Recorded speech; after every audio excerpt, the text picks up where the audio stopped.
Bienvenue à tous et merci de nous rejoindre. Législative inclusive avec son cortège de tensions, de dégâts matériels, de pertes en vies humaines et d'assemblées monocolores. Le Béninois, mesdames, messieurs, s'en souviendront longtemps encore. Plus jamais ça, au Bénin, semble s'accorder désormais les gouvernants. Au premier rang, le chef. À quelques semaines des communales, toute une batterie de dispositions pour éviter de tomber dans les mêmes travers. Entre autres, la gratuité décrétée des pièces comptant pour la composition des dossiers de candidature. Mais contre toute attente, mesdames, messieurs, la polémique enfle, accusant les autorités d'être de mauvaise foi et pire, dans un mauvais rôle. Communal du 17 mai au Bénin et série de mesures d'assouplissement. Faut-il, mesdames, messieurs, s'en inquiéter? La question à valeur de thème est au menu de ce numéro de 100% Bénin. Déjà sur ce plateau pour nous accompagner, Marino Abelio de Souza, spécialiste des questions électorales. Il est membre du comité de pilotage de la plateforme électorale des ESC du Bénin. Marino Abelio de Souza, bonjour. Bonjour, monsieur. Et merci de répondre à notre invitation. En face de vous, un analyste, Jospeso Anago, journaliste, il est de profession. Il est également le directeur de publication de l'ADPECH, quotidien béninois d'information, d'analyse et d'investigation. Jospeso Anago, bonjour. Bonjour, chers confrères. Merci de répondre à cette invitation. C'est toujours un devoir. Merci donc une fois d'accomplir sans rechier ce devoir municipal et communal. Les premières, mesdames, messieurs, à l'ère du régime du nouveau départ. Le 17 mai, les Béninois seront aux urnes pour opérer le choix qui vaille en leur âme et conscience. Déjà, les petits pas, les petits plats, voilà, au quotidien, sont graduellement mis dans les grands, afin que les prochaines joutes soient vraiment des plus festives, m'attellent les autorités. Marino Abelio de Souza, vous observez comme bon nombre de citoyens, mais avec un regard tout particulier, parce que les scrutins, c'est votre réalité. Et c'est aussi votre marigot.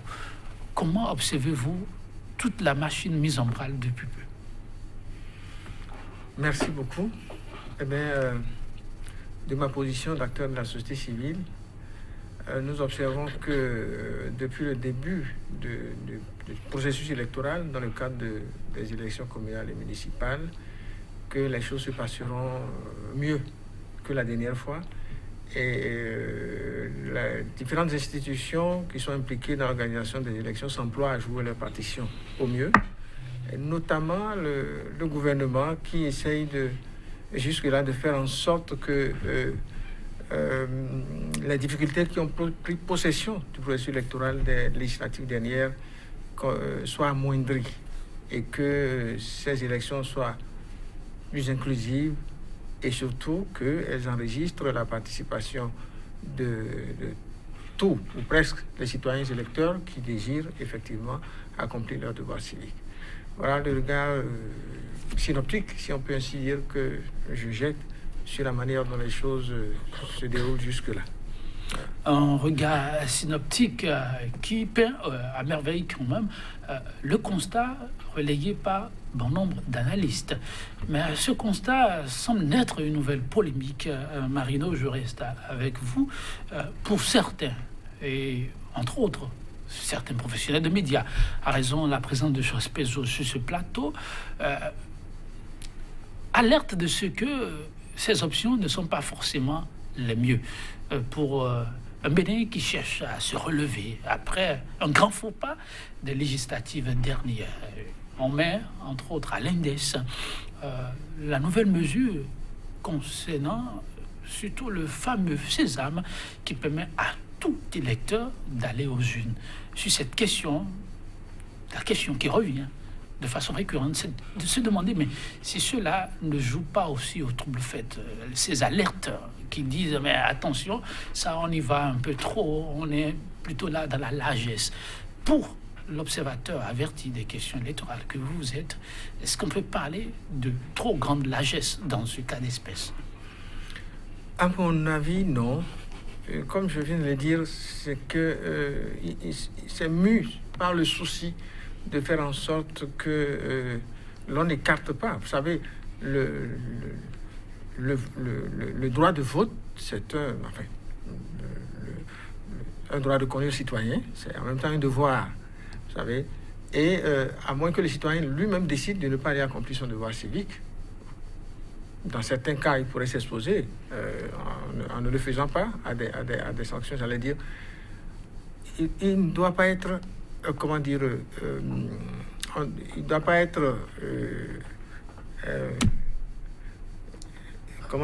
empêché, voilà, merci, d'aller accomplir son devoir civique du fait des institutions elles-mêmes qui devraient faciliter la chose. Je crois que c'est dans cette perspective que je situe cette décision. Vous faites allusion là à l'arrêté ministériel qui, en dehors de la carte LEPI, permet désormais aux citoyens le 17 mai de voter avec d'autres 7 autres documents d'identification, pour ainsi les appeler. Je crois que cela procède. Nous, au niveau de la société civile, évidemment, quand il y a ces choses, on s'interroge, on cherche à comprendre. Eh bien, en cherchant à comprendre, on s'est rendu compte de ce que les institutions impliquées dans l'organisation des élections ont tenu une réunion récemment pour faire le point un peu de comment le processus est conduit, de voir l'évolution, et de prendre des mesures pour pallier certaines insuffisances et autres. Et c'est dans ce cadre donc qu'ils se sont rendus compte de ce que il pourrait y avoir des problèmes, il pourrait y avoir des difficultés de cet ordre-là. Et donc, du point de vue de la participation, de la participation, okay. Parce que on a déjà enregistré ça par le passé. Vous savez, l'exemple le plus récent, c'est les présidentielles de 2016.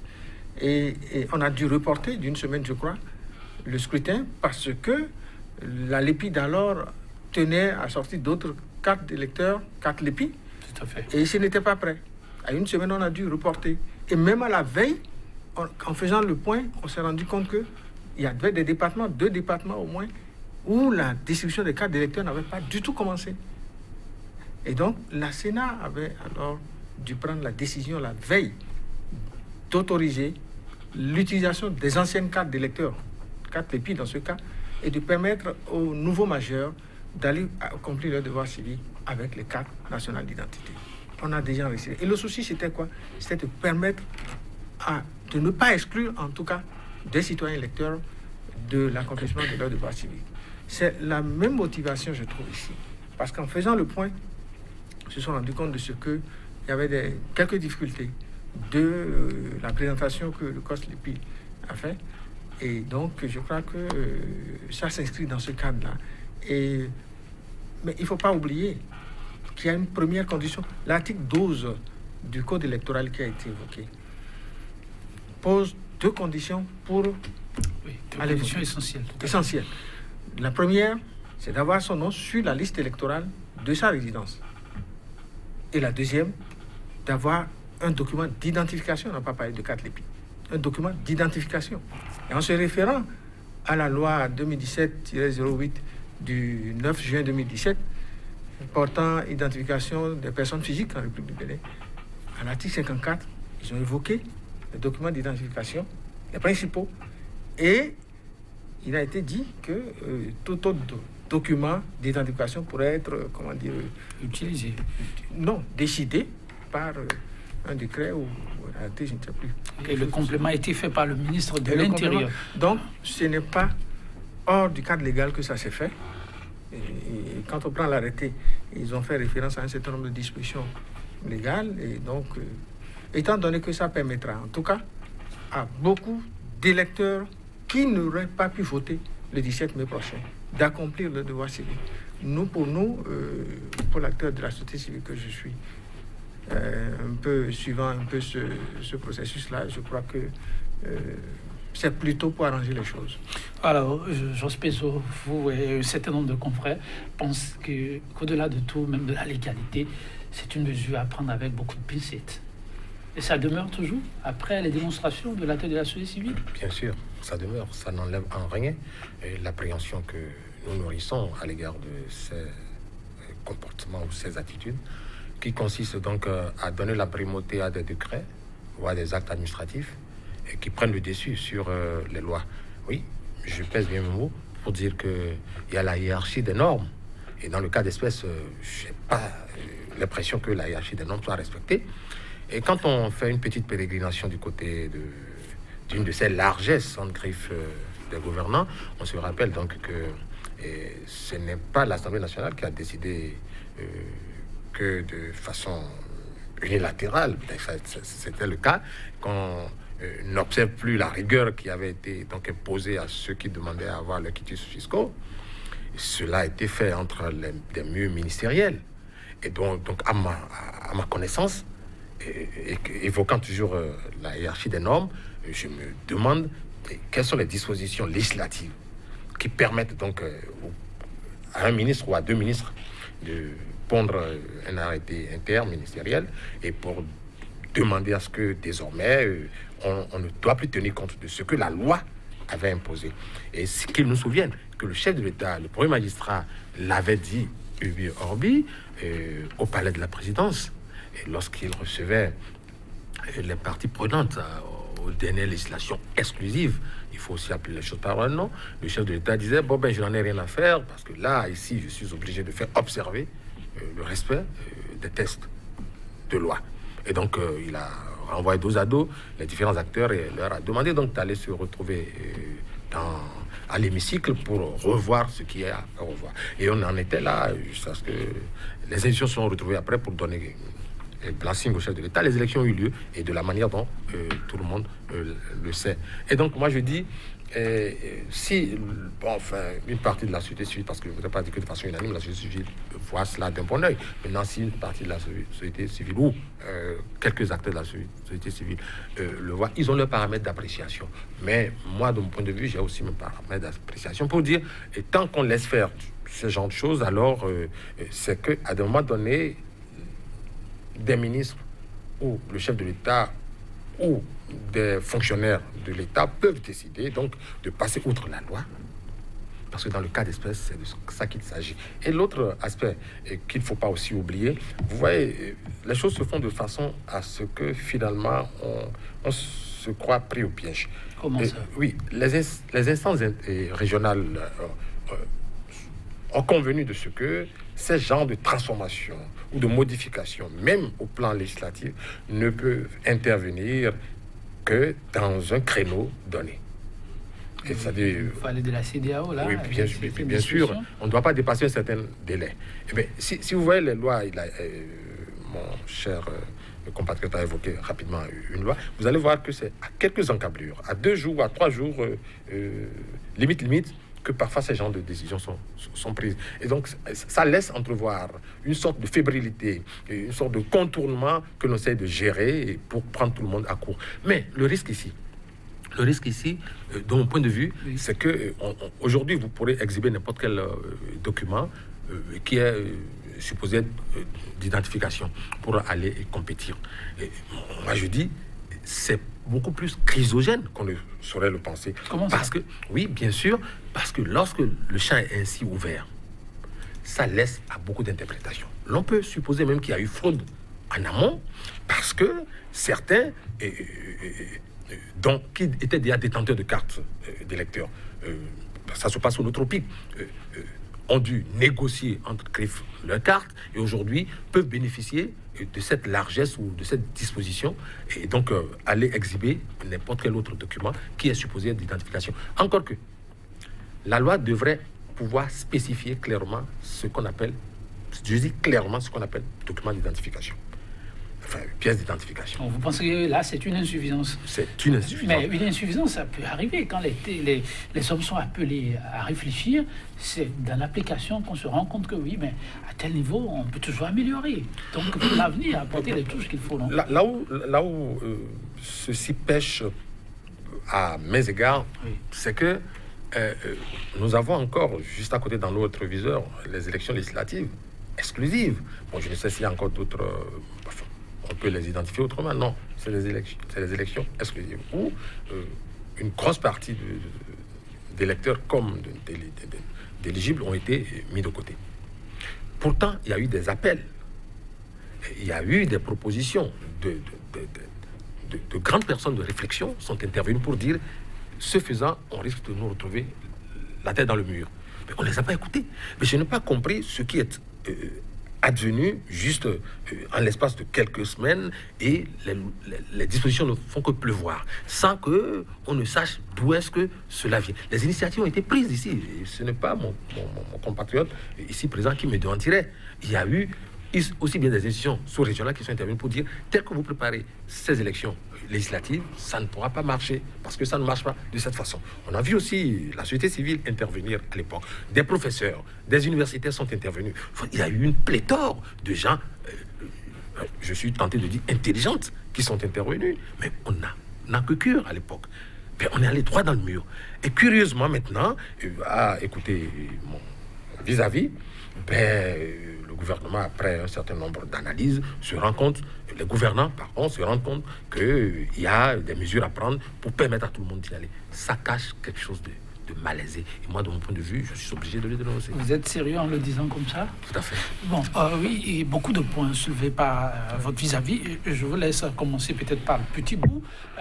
Il ne le dit pas, mais c'est presque palpable là. Je crois que c'est une politique faite à dessein. Peut-être du 2 poids 2 mesures, il lâche pas le mot d'hier, ça s'est fait comme ça, en dépit des appels. Vraiment, aujourd'hui, on se rend compte que rapidement, on fait des ajustements. L'analyse que je voudrais faire est orientée par 2 préoccupations. Allez-y. La première, est-ce que les mesures dont on parle là violent les textes, les lois en vigueur aujourd'hui? C'est comme ça que nous apprécions les choses. Voilà. Est-ce que ça viole les lois? Auquel cas nous allons tirer sur la sonnette d'alarme. Attention, on est en train de violer les lois.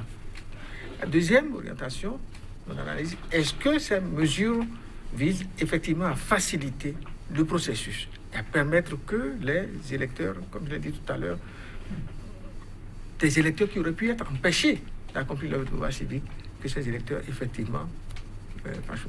Et à ces 2 préoccupations, je réponds oui. Et pour moi, c'est essentiel. Dans son analyse, je le vois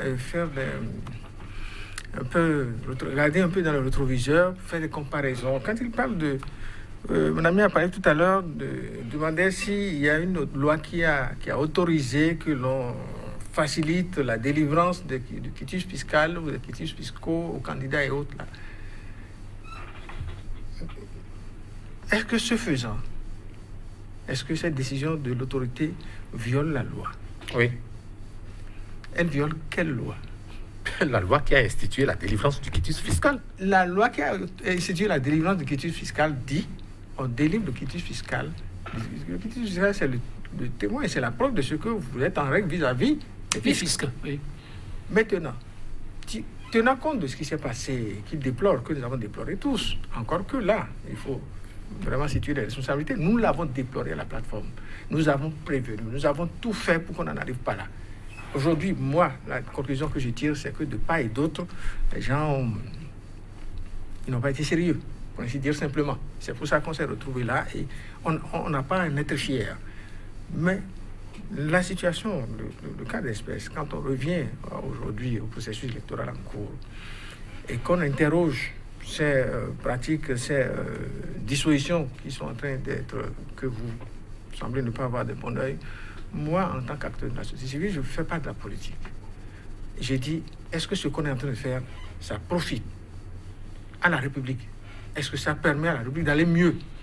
Et il se trouve que, en analysant, on trouve que ça va permettre au processus de se dérouler, de mieux se dérouler et de nous faire oublier un peu cette psychose que nous avons, que nous avons vécue avec le processus électoral des législatives derrière.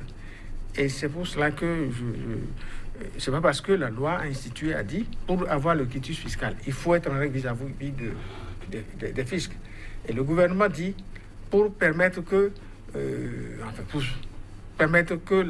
processus électoral n'enregistre pas les difficultés que nous avons enregistrées la dernière fois, pour permettre que la plupart des candidats qui veulent, parce qu'aujourd'hui, la dernière fois, on est parti pour élire 83 députés, mais avec combien de circonscriptions électorales? 24. Aujourd'hui, nous partons pour élire, en tout cas, chaque liste en compétition doit fournir 1815 candidats titulaires, 1815 candidats suppléants dans 546 arrondissements. Et tout ce monde-là doit solliciter aussi une inquiétude fiscale, ainsi de suite. Et le gouvernement prend une décision pour dire, ben voilà, on va faciliter la délivrance, mais ceux qui ont des situations d'impayés et autres en matière de fisc, vous devront payer une fois que les élections auraient été tenues, je crois, quelque chose comme ça. Ça viole peut-être une loi, mais ça permet au processus de se dérouler sans anicroche quelque part. Et ça, en attendant peut-être de revenir, c'est entre deux mots, comme on dit là. Il faut choisir le moindre. Le moindre, dans ce cas. Maintenant, pour ce qui est de... Il a évoqué également le fait qu'on touche aux lois. C'est vrai, il y a les dispositions régionales et autres en matière de démocratie qui nous imposent de ne pas toucher aux lois à 6 mois des élections. Je ne crois pas qu'il y ait eu des lois qui aient été touchées à 6 mois des élections ou de ces élections qui viennent, auquel cas nous aurions tiré la sonnette d'alarme. Encore que nos tests, les tests ont dit que si cela doit arriver, il faut que les acteurs politiques, les différents acteurs puissent s'asseoir et par consensus décident donc de procéder à telle modification. Donc tout le monde se serait entendu là-dessus. Pour revenir à ma position, je voudrais, faire remarquer que c'est pas le gouvernement, le ministre ne s'est pas levé pour dire, voilà, je prends l'arrêté parce que, bon, j'ai envie de le faire et, bon, voilà, on va faire comme ça. C'est parti donc des constats que, à la rencontre des institutions impliquées dans l'organisation des élections, partie des constats faits que un certain nombre de mesures pour dégeler, pour alléger un peu, ont été prises. Il n'y a pas que ça. Même les candidats qui vont solliciter, la loi impose aux candidats d'aller faire légaliser ou procéder à la certification des pièces maîtresses indispensables pour le dossier. Pour et la beaucoup de facilité à ce niveau aussi. Voilà. Et donc, comment vous appréciez ça, justement? Vous savez, on a demandé aux candidats d'aller faire légaliser les déclarations sur l'honneur et comment on appelle ça, pour voter en lieu et place de la procuration. Les déclarations sur l'honneur, quand les administrations des communes là sont politisées pour la plupart. Et donc, quand un candidat veut faire légaliser une déclaration sur l'honneur et qui n'est pas du bord de ceux qui sont là en maître, ça donne lieu à des manœuvres dilatoires, des subterfuges pour créer des trucs comme ça. Et puis, voilà. On l'obtient pas. On a observé ces choses-là dans notre pays. Et si, en regardant ça, on dit, bon, on va, c'est vrai que ça peut créer d'autres problèmes, nous connaissons. Ça peut donner lieu à d'autres difficultés, mais nous allons essayer, nous sommes dans un processus qu'on améliore progressivement, qu'à chaque fois on améliore au vu des difficultés, au vu des choses là qu'on éprouve. Et donc, nous irons pour aller, essayer ça et on va tirer les conclusions et faire des suggestions, en tout cas nous concernant, pour qu'on réoriente aux besoins, pour que ce qu'on recherche le mieux, qu'on puisse l'avoir.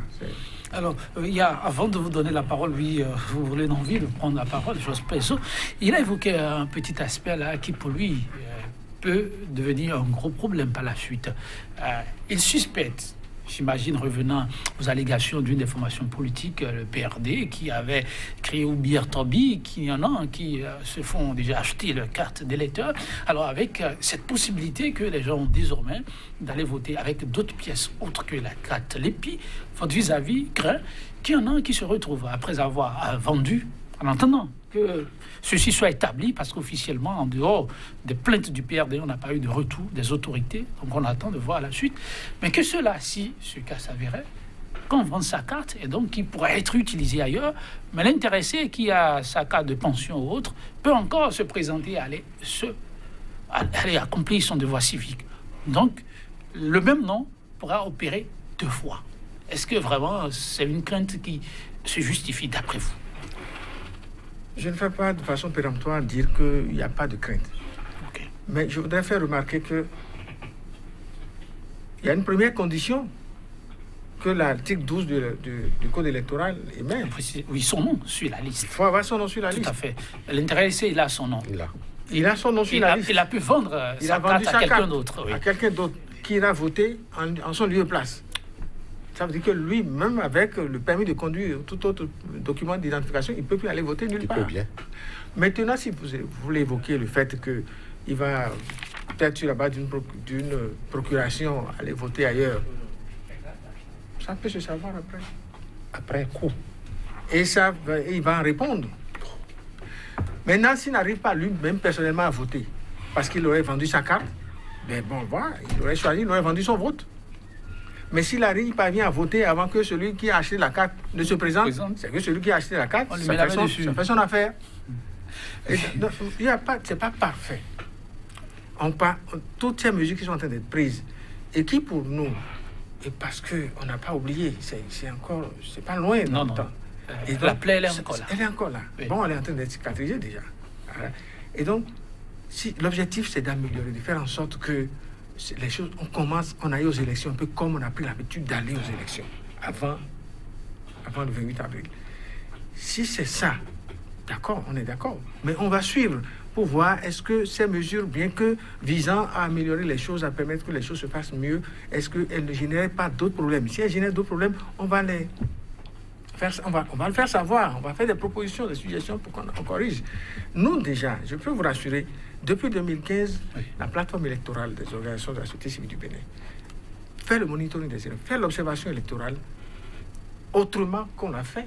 On l'a fait pas le passé, pendant longtemps. Nous faisons l'observation de façon à ce que s'il y a des problèmes qui se posent, que ces problèmes puissent être réglés en même temps sur le terrain.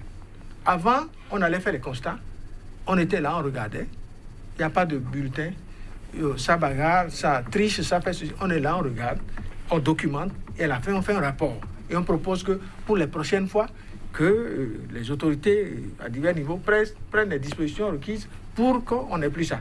Aujourd'hui, au fur et à mesure que les constats sont faits et qu'il y a des choses, des situations qui peuvent impacter négativement le processus, il y a un mécanisme en place qui permet de répondre. Parce que ça travaille avec les différentes institutions. Justement, on revient tout à l'heure sur ces questions-là. Et donc, c'est un outil, la salle de situation électorale, qui est en train d'être expérimentée depuis 2015. Disons, on est parti dans la case de veille pour la salle de situation électorale avec les élections de 2016 et nous l'avons fait. La dernière fois, pour les législatives, on ne l'a pas mise en œuvre comme cela se doit, parce que les élections s'étant jouées comme on a vu, on s'est dit, on y va pour deux choses. On a fait le monitoring de deux choses, la violence électorale et le taux de participation. Et nous avons rendu compte, ceux qui ont voulu voir, parce qu'il y en a qui racontent n'importe quoi, et quand on est en politique, je sais que si ça peut servir, on peut savoir que c'est blanc, et on dira que c'est vert ou c'est noir, parce que ça profite à sa position en ce moment-là. Et donc, c'est juste pour vous dire que s'il y a des problèmes sur le terrain, que nous constatons parce qu'on sera présent grâce aux partenaires, nous allons faire en sorte que les problèmes qui peuvent être réglés pendant que le scrutin est en cours puissent être réglés comme d'habitude. Et pour ceux sur lesquels on ne pourra pas avoir pour l'avenir, ce soit voilà, Jos Pezo-Anago. Oui, j'avais une préoccupation parce que c'est une occasion en or, ou alors une bonne occasion que j'ai ici d'être en présence d'un spécialiste de la société civile. Je dis spécialiste, je pèse mes mots, et il est de la société civile. Je n'ai pas dit de la société politique. Et quand on est membre de la société civile avec cette expertise, je ne pense pas que l'on ait pour tâche que de regarder les élections. Non. Bien que la politique s'invite pratiquement dans tous nos compartiments. Ce faisant, je reviens toujours sur cette largesse en griffe des gouvernants qui consiste donc à rendre gratuite la délivrance de certains actes. Vous, membres de la société civile, vous observez notre société. La société civile, y compris moi et tout le monde. Alors, lorsque vous voyez ces étudiants, ces écoliers, ces élèves qui peinent, il y en a même qui, finalement, s'arrêtent en cours de route parce qu'ils n'ont pas pu se faire délivrer une pièce, juste une pièce pour 5 000 francs CFA. Ils n'ont pas pu se la délivrer. Alors, brutalement, ils constatent du jour au lendemain que les politiques qui se sont armés, qui se sont réveillés tôt le matin, qui devraient aller à une compétition électorale, devraient avoir leurs moyens. Comme le dit vulgairement, on fait la politique de ses moyens. Vous voulez devenir maire, tout ce que vous voulez, vous vous êtes présenté. Mais moi, je suis élève, je suis écolier. Je ne suis pas forcément préparé à faire toutes les dépenses en cours de route. Pas forcément. Et donc, vous êtes là en tant qu'observateur. Vous avez observé ça. Et vous aviez donc, parce que tout à l'heure, vous étiez heureux que les politiques aient pu se concocter ce passage en force avec toute la gracieuseté que cela comporte, c'est-à-dire les pièces se sont délivrées ou se délivrent gracieusement. Pourtant, vous aviez sous vos yeux aussi ces élèves, ces écoliers, de parents pauvres ou qui deviennent pauvres du jour au lendemain, ne pouvant pas se payer 3 500 francs de légalisation de pièces, se retrouvent à l'absence. Et alors, quand on regarde ça de près, vous continuez toujours pas être heureux que ces genres de mesures se prennent parce que les élections auront lieu, tout le monde va y participer. D'abord, c'est une inquiétude. Je voudrais rectifier une chose. J'ai jamais dit que j'étais heureux de ce que les... Non, c'est vous qui voulez me faire dire ça. J'ai jamais dit, employer ce terme-là. J'ai dit que pour moi, ça ne pose pas de problème tant que ça peut permettre au processus de se dérouler, de mieux se dérouler que ce que nous avons enregistré la dernière fois. Très bien. C'était important que j'apporte cette précision. Depuis qu'on a commencé à organiser les élections, est-ce que lors d'un processus électoral, on a pu obliger les acteurs politiques à payer les impôts, les choses là, à se libérer des taxes, impôts et autres là? C'est ceux qui resquillent souvent pour ne pas payer les impôts et autres là dans notre pays. La catégorie de gens, c'est les acteurs politiques. Vous êtes de la presse. Vous savez combien le gouvernement a pu engranger la dernière fois pour les élections législatives. Une fortune. Une fortune. Ah oui. Il y a des gens, des acteurs politiques, députés, qui n'ont jamais payé, qui devaient des centaines de millions à l'État. Ils ont payé. La plupart ont payé, n'ont même pas pu participer, en fin de compte, aux élections. Quand on dit que ça se passe de façon gracieuse et tout, ah non. Pour le quitus fiscal, il y a 5 000 francs qu'il faut déposer. Pour l'acte, il y a 5 000 francs. Le problème qui se pose ici, c'est qu'on a estimé, le gouvernement a estimé que toujours dans le souci de dégel, de faire oublier un peu ce qui s'est passé, un peu, c'est comme ça que moi j'analyse ça. L'autorité l'a même souligné, oui. A voulu que l'on n'oblige pas les gens à aller payer parce que il y a beaucoup qui ne pourront pas. C'est des élections de proximité. C'est des élections de proximité, donc il faut faciliter la chose. Et ils ont dit qu'après, parce qu'ils seraient là maintenant, tous ceux qui vont faire la demande, qui vont avoir le quitus fiscal et qui ont des dettes, attendons de voir comment ça va se passer. Si après les élections, nous ne voyons pas le gouvernement en train de les obliger à les payer, là nous pourrons sortir pour dire non, cet argent, il nous le faut. Parce que, comme le dit si bien, il y a des situations dans nos villages, dans nos campagnes, que le gouvernement doit régler. Et pour ça, il faut des ressources. Ah non, nous ne sommes pas... C'est le souci de faire en sorte que cela se déroule de façon pacifique, que cela permette, enfin, qu'on aille aux élections, comme je l'ai dit tout à l'heure, un peu comme on a pris l'habitude d'y aller, même s'il y a quelques clashs et autres là, on n'a jamais pu enregistrer ce qu'on a enregistré en 2019. Et donc, le souci étant cela, regardant d'où nous sommes partis, on ne peut qu'apprécier ça. En se disant, si ça génère des problèmes, il faudrait qu'on fasse le suivi pour pouvoir améliorer. Ce qu'il faudra peut-être faire aussi, quand je parle de suivi, c'est que moi, je suis curieux que l'on puisse apprécier, que l'on puisse voir, quand on a permis cela, combien de citoyens électeurs ont pu voter avec la LEPI. Combien ont dû recourir à une pièce, un document d'identification autre que la LEPI, pour apprécier la proportion et voir si c'était vraiment pertinent pour que les fois à venir, parce que moi je reste convaincu que tous les nouveaux majeurs, là, je n'ai pas l'impression, on a vu le COS LEPI travailler tout le temps, et personnellement je n'ai pas l'impression que ce COS LEPI a évolué véritablement. Vous avez vu ce qu'ils nous ont fait subir en 2016. parlant des cartes d'électeurs.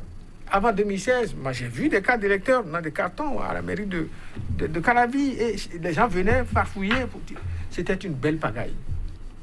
Et donc pour éviter, pour permettre que si on dit que vous êtes sur la liste électorale, que vous puissiez avoir le document qui vous permet d'arriver au centre de vote, au poste de vote, pardon, de pouvoir accomplir votre devoir civique. C'est un peu comme ça que nous avons étudié ça. Quand c'est arrivé, on s'est dit, tiens, et en analysant, on s'est dit, bon, ben, si c'est pour ça, on peut y aller et voir ce que ça va donner, quitte à ce que s'il y a lieu de demander de notre position que telle chose ne se fasse plus, nous le dirons avant que les acteurs politiques ne nous écoutent pas. Alors, la Sénat est une institution parue à un moment donné comme la bête noire des politiques, est désormais perçue comme un allié. Ce sont les propos d'un des candidats à ces communales. Ceci faisant sans doute allusion à l'une des déclarations fortes du président de la Sénat. Je le cite, rencontrant les candidats justement. Si vous venez avec une déclaration sur l'honneur non légalisée, on ne va pas vous en tenir rigueur. Si, par ailleurs, c'est une procuration non légalisée, on ne va pas non plus vous en tenir rigueur. Fin de citation signée Emmanuel Tiandou. Le moins qu'on puisse dire, Jean Spézo, vous avez observé, l'ambiance était des plus conviviales. Rien à comparer avec ce à quoi on a assisté durant les législatives. Un pas de plus, non? Pour ce Bénin qui veut sortir la tête de l'eau. Permettez-moi de rester dans ma position. Parce que en début de tout. Bien sûr, moi je voudrais cultiver le doute pour pouvoir obtenir le meilleur. Ok, le doute pour le meilleur, on peut vous le considérer. Tout à fait, c'est mon job qui me l'impose. Et je dis, lorsque je regarde un peu la Sénat, dans sa configuration, et la Sénat dans ses refaits d'armes, j'exagère un peu. D'armes. Tout à fait. Bon, c'est vrai. Heureusement, vous avez ajouté que vous exagérez. J'exagère à peine, parce que là, c'est le président Tiandou même qui a été l'auteur de cette fameuse phrase d'erreur mineure. C'est encore lui qui a dit qu'on ne pardonnerait plus d'erreurs.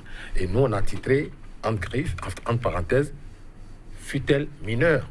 Parce que là, qui a bu boira. Expliquez-vous. Oui, ben, le président Tiandou, nous ne le croirons qu'à la fin des élections. Ok. Et au regard de ce qu'on aurait engrangé comme acquis. Et parce que c'est ce même président de la Sénat qui avait estimé que des erreurs étaient mineures et d'autres étaient impardonnables à la limite. Ben, le voilà encore dans la peau du père Fouettard et qui distribue les bons et mauvais comportements à adopter ou à ne pas adopter.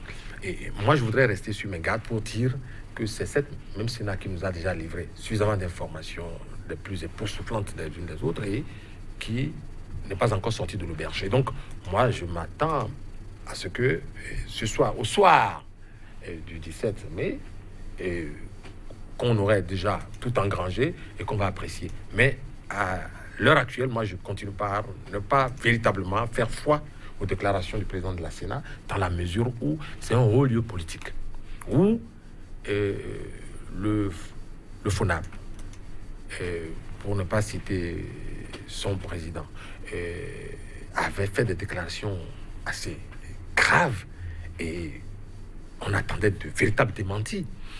Et ça s'est révélé parce que, s'agissant du PRD, de certains partis politiques, on a fermé les yeux sur certains candidats des deux blocs présidentiels, mais par contre, le système a dit d'autres partis politiques et la Sénat a été rigoureuse. De quand à quand peut-on aujourd'hui estimer le changement brutal de la Sénat ou de son président au point de croire que désormais les choses ne vont plus se passer comme c'était le cas avant et qu'on a déploré. Et donc des institutions qui sont plus habilitées que moi ont fait le constat et ont vendu la mèche de ce qui se passe de pas du tout clair à la Sénat. Et donc moi j'attends la fin du haricot pour parler de façon vulgaire avant d'apprécier. Est-ce qu'on ne peut pas se dire, mais tout cela et toutes ces institutions ont suffisamment appris de ce qui s'est passé au lendemain, un peu avant le 28 avril et au lendemain du 28 avril, et désormais que chacun apporte son grain de sel afin que le Bénin se présente sous d'autres joutes le 17 prochain. Je voudrais être exigeant en tant que citoyen, je voudrais être exigeant, et en tant que journaliste aussi, je voudrais être exigeant pour dire que le Bénin n'est pas à ses débuts en matière d'organisation électorale, et ce n'est pas mon vis-à-vis qui me démentirait. Et tout à l'heure, je lui en sais gré pour dire qu'il a accumulé suffisamment d'expérience, et sur certaines questions, je ne me hasarderai peut-être pas à le prendre à défaut.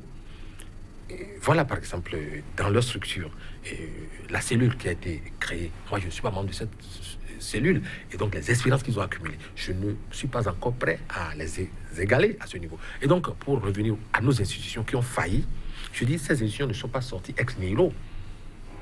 Ces institutions avaient accumulé suffisamment d'expérience, et d'autres pays viennent s'inspirer du Bénin. Et je n'arrive pas à comprendre que pour une élection qui s'est déroulée l'année dernière, qu'on en est arrivé à ce résultat. C'est simplement piteux. On a vu ces mêmes institutions se retrouver autour du chef de l'État, mais qui ont accepté que les élections aient lieu. Et après, un président, et pas des moindres de l'une de ces institutions, et pas des moindres en plus, a dit, il s'est passé quelque chose d'inadmissible en 2019, pour ne pas citer le président de la Cour suprême. Comprenez, ou alors acceptez que je ne sois pas heureux qu'un pays comme le nôtre, qui ait accumulé suffisamment d'expérience, qui a vu défiler d'autres pays qui sont venus à notre école, puisse obtenir ce genre de résultats. Cela ne peut pas Est-ce qu'il ne faut pas croire que c'est ce Bénin qui retrouve définitivement ses marques et qui s'engage à aller, une fois pour toutes, de l'avant? Sur le terrain politique, je ne suis pas convaincu. Sur le terrain politique, c'est pas évident. Et oui. M. Marino de Souza? Oui, vous faites bien de dire, sur le terrain politique, vous n'êtes pas convaincu. Il faut garder d'en être convaincu. Parce que tout ce qui est arrivé en 2019, si on remonte, c'est à la base, au départ, c'est les acteurs politiques qui ont créé les conditions pour qu'on aille là. Et c'est les acteurs politiques qui, à un moment donné, quand il y a eu une situation, il y a eu c'est-à-dire un peu comme un break, on avait une occasion de se ressaisir et de changer le cours des choses pour qu'on sorte, là, qu'on ne fonce pas dans le mur. Mais c'est les mêmes acteurs politiques qui sont allés faire le dilatoire. Alors, le 17 mai, Marino de Souza, faut-il s'en inquiéter ou vraiment garder la tête sur les épaules? Bon, pour moi, il n'y a pas de raison de s'en inquiéter. Il faut continuer de faire la veille. Il faut continuer d'observer, de suivre. Et souhaiter que cette fois-ci, et ça a visiblement l'air de se passer comme ça, que les acteurs politiques restent suffisamment lucides et suffisamment patriotes. Et vous allez conclure sur la question des 10% évoquée ici et là, qui pour certains donnent de tournis. Vous en dites quoi? Le regard de la société civile sur cette question? J'ai déjà eu l'occasion de me prononcer là-dessus. Vous savez, une fois encore, les acteurs politiques sont à la barre. Les 10%, le seuil de représentativité, comme on le dit, sont valables quand il s'agit d'une élection comme l'élection législative, où il n'y a pas de mandat impératif, où le député de la nation. Donc on peut demander que son parti politique prouve qu'il y a une certaine envergure nationale avant qu'il ne soit représenté à l'Assemblée nationale. Mais pour des élections de proximité, où le champ est restreint, où nous sommes dans l'arrondissement comme circonscription électorale, où au niveau de l'arrondissement, on demande aux communautés, choisissez ceux d'entre vous que vous jugez les plus aptes à vous représenter.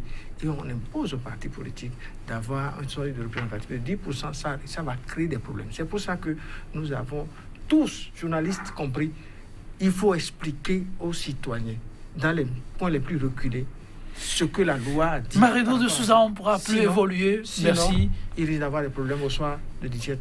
Vivement que les problèmes n'arrivent pas. Merci pour votre participation à cette émission. Merci également à vous, Jos Pezouanago, cher réalisateur. Merci de nous avoir accompagnés. Un grand merci à vous, chers téléspectateurs. Sans vous, en tout cas, peine perdue, cette émission n'aura pas de raison d'être. On vous accompagne sur cette citation de Confucius. Exige beaucoup de toi-même, dit-il, et attends peu des autres. Ainsi, beaucoup d'ennuis te seront épargnés. Merci pour la simplicité et la disponibilité permanente. À très bientôt pour notre plateau de 100% Bénin, toujours avec la même disponibilité. Au revoir.